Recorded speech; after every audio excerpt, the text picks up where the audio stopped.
there, welcome or welcome back to my channel, Hsieh Books. I'm Camilla and today I'm just going over my July TBR and that's why I'm wearing the TBR shirt. I'll see how long I keep this up. June was a bit of a, not relaxed, but there was some really nice weather in Scotland, so the month started well. Then I had to take a bit of a mental health break with reading and with booktube and everything. But in June, I want to kind of continue that and be very kind to myself. I'll be on holiday for most of the month, so I just want to enjoy myself, you know. I have some plans, but it's much more of a pile of possibilities. We'll see what I dive into, what I manage to finish or not, what I like. There's a couple of books that I'm like, I'll do a couple and I'll see which of these really sticks, you know, and I'll pick from that. There are 4 books that I would like to continue, if not finish, in July. The first one is The Water Dancer by Ta-Nehisi Coates. This is a buddy read that I'm doing with Nikki at Readathon Reads. I think she's already finished it and I've missed all the notifications, so I was like taking it really chill because I was like, I don't want to rush her, and now I'm like, okay, so I'm gonna try to read it this week. We'll see. I've just started it and it's very evocative and I'm really enjoying it now, though I find it also very kind of emotional. Then we have A Wise Story by a Wise Queen. I have also started this one. I'm finding it a bit tedious in the details to begin with, so I'm struggling to get into it, but I think it's going to be really interesting because already there's so many things, you know, about culture and the way that things worked back then, you know, with the family, the royal family, and being adopted by a different family. So really fascinated up to now. But I think I need to kind of take my time with that one. So that might be one that will continue into August, we'll see. Then we have Disorientation by Elaine Chou, which is one of my arcs that came out like ages ago. But I'm really enjoying it. I'm more than halfway through and it's really funny and I'm really kind of pulled into it. But when I took my slight mental health break, I have stopped reading it, so I need to get back into it now. And finally, the last book that I would like to finish this month is Kukum by Michel. This is a book in French.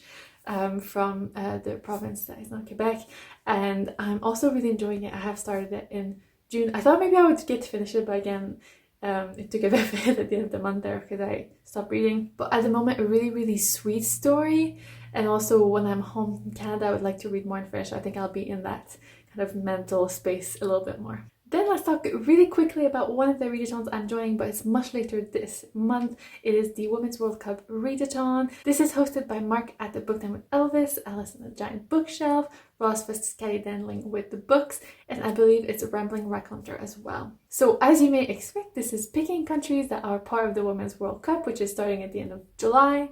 And it's kind of interesting, and I thought it would take me out of my comfort zone with some countries. Unfortunately, my draw is France. So it's not really off the beaten path for me anyway. But, you know, as I've said, one of my goals is to read more in French, so I think that'll go well with this month. So I'll pick a book. I have so many in mind for this, and I have so many in my bookshelf at home, but we are not at home right now and we're about to head to Canada.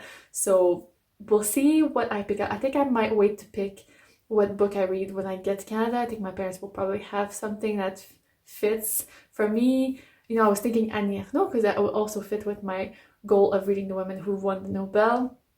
I also thought I could read from Leila Slimani.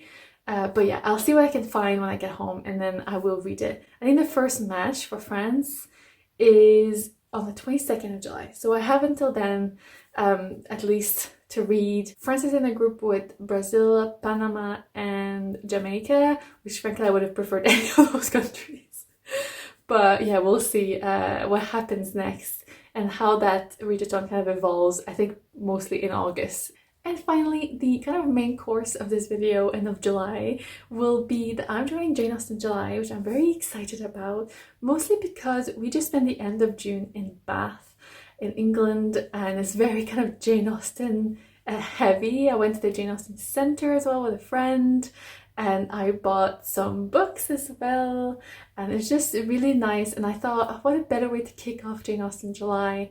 And also I just thought, you know, I've been putting a lot of pressure on myself to go with goals and just different things, and I have a lot going on in my life as well at the moment, and I just thought, you know, Jane Austen July, that's such a great time to read something relaxed and, you know, a bit more romance and just enjoy myself, you know. So I decided that most of my other plans will come second to Jane Austen July. So obviously I would like to continue all these books, But first and foremost, I want to immerse myself in Jane Austen this month. And this is the first time that I've joined Jane Austen July. So I've been on booktube now, it's my third summer, so my third July. But I always had too many plans and too many things to do and read and everything. So I thought this year, let's put all these plans on the back burner and let's just go with it. Let's go with the flow and enjoy. And I've picked lots of different books for the different prompts, but it's more of a pile of possibilities, and I will see how I get on and what happens.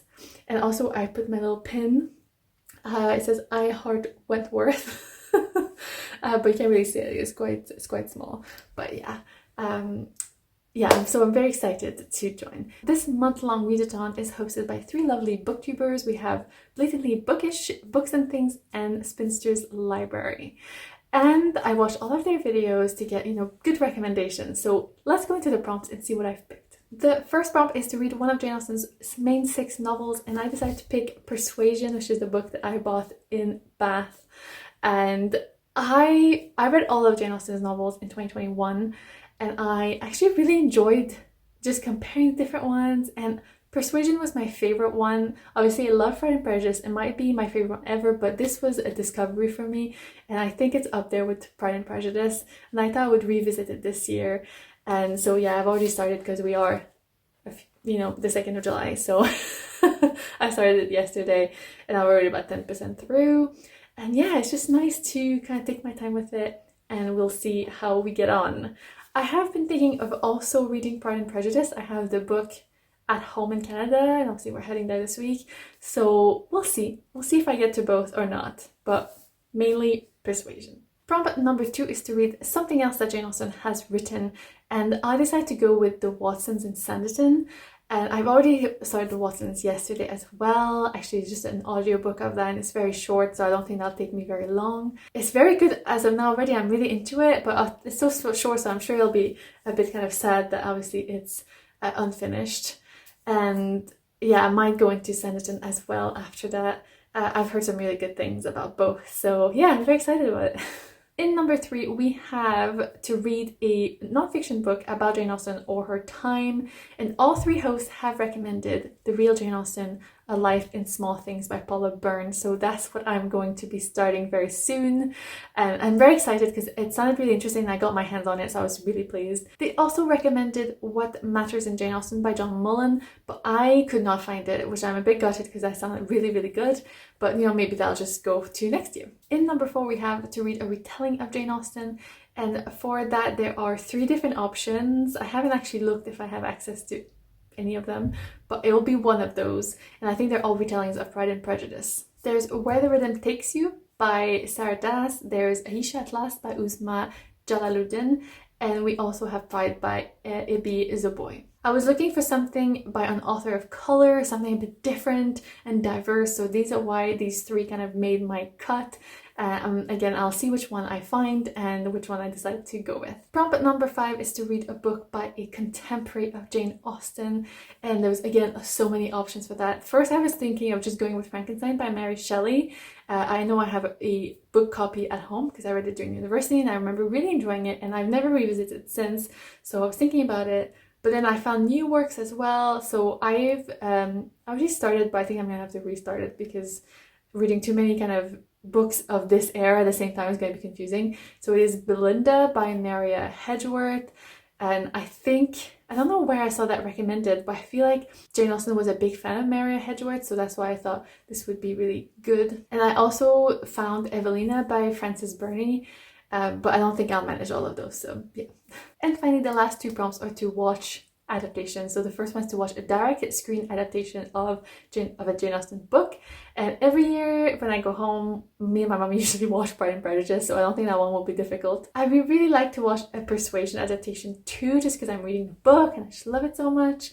So we'll see. And then the final prompt is to watch a modern adaptation of Jane Austen. So obviously Clueless is like the biggest one, and I just love that movie so much. And I believe both Katie and Marissa recommended Fire Island, which I've been meaning to watch, but I didn't even know it was a Pride and Prejudice adaptation, so I'm very excited. I will see if I can find it on one of my streaming services, and I will happily dig into that. And yeah, so these are my plans for Jane Austen July, or just July in general, with all the other books that I'm thinking of continuing. I don't know how many I will actually finish, just because, you know, I want to be kind to myself. I think I only read 5 books in June.